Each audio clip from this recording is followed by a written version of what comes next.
오늘 말씀은 사사기 3장 7절부터 11절까지 말씀입니다.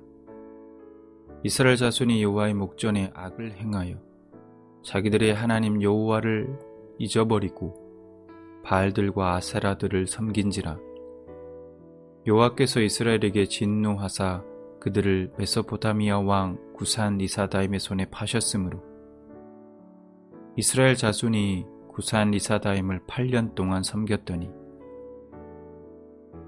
이스라엘 자손이 여호와께 부르짖음에 여호와께서 이스라엘 자손을 위하여 한 구원자를 세워 그들을 구원하게 하시니 그는 곧 갈렙의 아우 그나스의 아들 온니엘이라. 여호와의 영이 그에게 임하셨으므로 그가 이스라엘의 사사가 되어 나가서 싸울 때에 여호와께서 메소포타미아 왕 구산 리사다임을 그의 손에 넘겨주심에 온니엘의 손이 구산 리사다임을 이기니라. 그 땅이 평온한 지 40년에 그나스의 아들 온니엘이 죽었더라. 아멘. 만약 우리의 뇌가 과거부터 현재까지의 모든 일들을 기억하고 있다면 우리는 어떻게 될까요? 아마도 제대로 삶을 영위해 나가기 힘들 것입니다. 그래서 잊어버림, 망각을 축복이라고 말하기도 합니다. 그런데 아무리 망각이 자연스럽고 또 축복이라도 우리가 살면서 꼭 기억하고 살아가야 할 것들이 분명히 있습니다. 오늘 본문 말씀에 사사기에 반복되고 있는 사이클이 다시 시작되고 있습니다.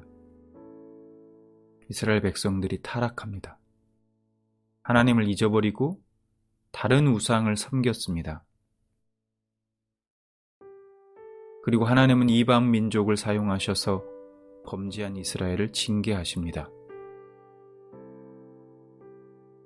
그러자 이스라엘 백성들은 다시 하나님께 살려달라고 부르짖었고 하나님은 온니엘을 세우셔서 이스라엘을 구원하십니다. 그러나 그 온니엘이 죽자 이스라엘은 또다시 악을 행합니다. 여러분, 도대체 이스라엘 백성들은 왜 이런 걸까요? 왜 반복해서 악을 행할까요? 하나님이 부르짖음을 들으시고 구원해 주셨는데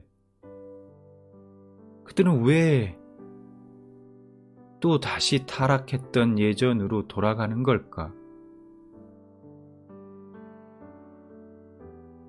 그 답을 오늘 본문에서 찾아보자면 이스라엘이 하나님을 잊었기 때문입니다.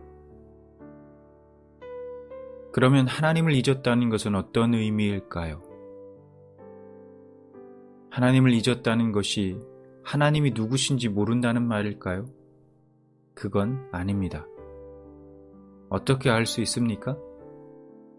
그들은 자신들에게 어려움이 찾아왔을 때 하나님께 부르짖었습니다.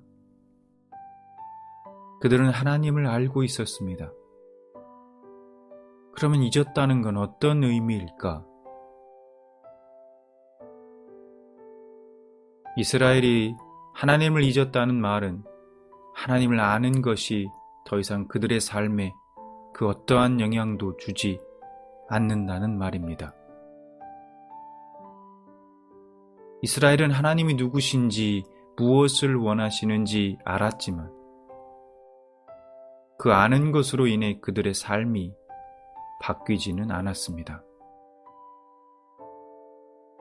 그래서 하나님을 잊었다는 것은 곧 내 삶에서 하나님을 무시하고 배제했다는 겁니다.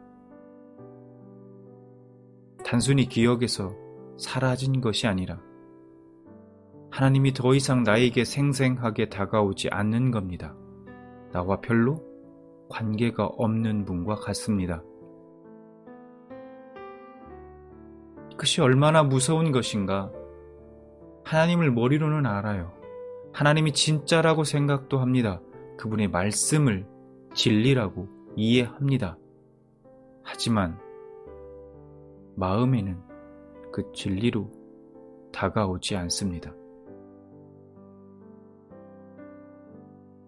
그래서 하나님의 진리의 말씀이 나의 행동을 바꾸거나 나의 삶을 변화시키거나 하는 등등의 어떠한 영향도 미치지 못하는 것입니다.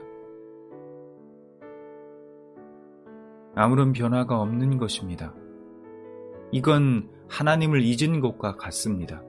안다고 생각하지만 모르는 것과 같습니다. 우리는 계속해서 하나님의 회복의 손길이 필요합니다. 하나님의 진리가 우리 마음에 생생하게 역사하시도록, 나의 삶을 주장하시도록 계속 은혜의 손길에 나 자신을 노출시켜야 합니다. 그냥 두면 안 됩니다. 그냥 두면 결국 잊어버리게 되고 우리의 마음은 딱딱하게 굳어버리게 됩니다. 이스라엘도 한때는 하나님의 진리가 생생했었습니다. 그들 마음에 살아서 역사했습니다. 그러나 시간이 지나면서 희미해지고 잊혀져 갑니다. 그리고 결국 잊어버리고 맙니다. 우리도 다르지 않습니다. 우리가 하나님을 알지만, 그 진리를 알지만 우리 마음에서 잊혀질 수 있습니다. 그래서 알긴 알지만 진리를 맛보거나 느끼지 못하게 됩니다. 삶에서 진리를 경험하지 못하는 겁니다. 그리고 점점 하나님이 아닌 다른 것들의 마음을 빼앗기게 되는 것입니다. 여러분은 어떻습니까? 지금 혹시 하나님을 잊으신 것은 아닙니까?